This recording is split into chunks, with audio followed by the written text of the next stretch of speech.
Foreruuner 35 is the newest Garmin GPS-enabled running watch with built-in wrist-based heart rate sensor that allows runners to monitor their heart rate 24/7 without a chest strap. The display is monochrome with good readability during the day, but running sport modes are available only, so you can't use it for cycling, for example. Foreruuner 35 doubles as all-day activity tracker as it counts steps, calories and intensity minutes.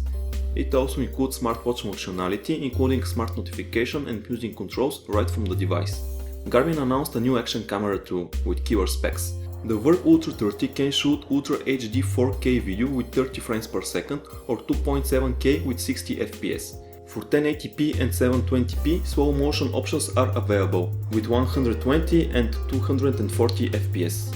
Overall, the specifications are like the current king of the action cameras, GoPro Hero, but the VIRB offers something more: built-in GPS and sensor for extended data, built-in color touchscreen, image stabilization and option for live streaming of the video. The price is a little bit high, $500. Few days earlier, Garmin announced a new premium high-end watch, the Fenix Chronos. The watch is basically the standard Withings Steel HR that we know and love, plus premium materials like titanium, steel and vintage leather. The prices are up to $1,500.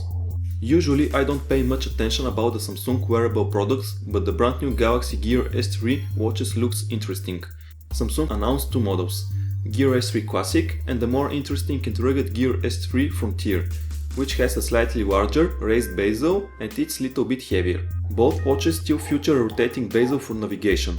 The screen is 1.3 inch always-on AMOLED and scratch protection from corning is present. The battery is bigger than the older Gear S2 and the operating system is Tizen for smart connectivity with a smartphone. Fitbit announced updated versions of their popular Charge and Flex devices. The Charge 2 has a display 5 times larger than the current Charge, allowing it to show some smartphone notifications along with steps, distance traveled and the rest of the more common metrics found on an activity tracker. The Charge 2 also has interchangeable bands and offers heart rate monitoring and all-day activity and sleep tracking, but doesn't have GPS and it's not waterproof.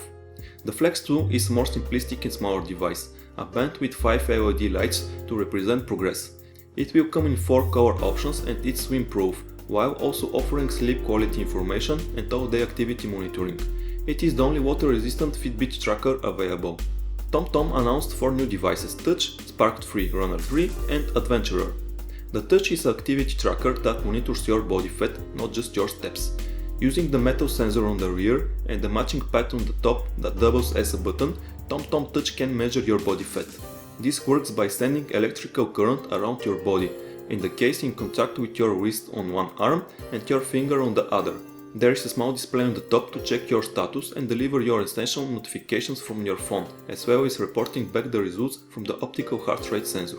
To be honest, I'm not sure what is the difference between Spark 3 and Runner 3 watches, nor I can find information on TomTom's site. I was thinking that Spark 3 is a multi-sport watch while Runner 3 has a mode for running only, but I was wrong. Both watches can be used for running and cycling, and we have two names for the same product. With Spark 3 you get all the features on the current Spark 2 model, but it is boosted with the new route tracking feature. Using the Spark's compass and GPS, the route will be traced across the display, meaning you can run free where you came from, so you can easily find your way back to the start. This new feature sits alongside the Spark's optical heart rate sensor tracking, as well as regular GPS tracking, which will record your speed and distance. The body of the watch remains the same, with a large 4-way controller sitting below the display. The Spark 3 offers a newly designed strap that's softer and more comfortable. TomTom Adventurer is the latest new watch and it's most simply described as TomTom Spark 3, but with barometric altimeter and some additional sport modes aimed at the hiking and outdoor adventuring crowd. That means you get more accurate elevation data versus GPS-based elevation. The price is $350. Withings has announced a new addition to its activity tracking devices. Steel HR is the first to come from the company since it was taken over by Nokia. Design-wise, the watch is with stainless steel casing, chrome hands and a silicone strap.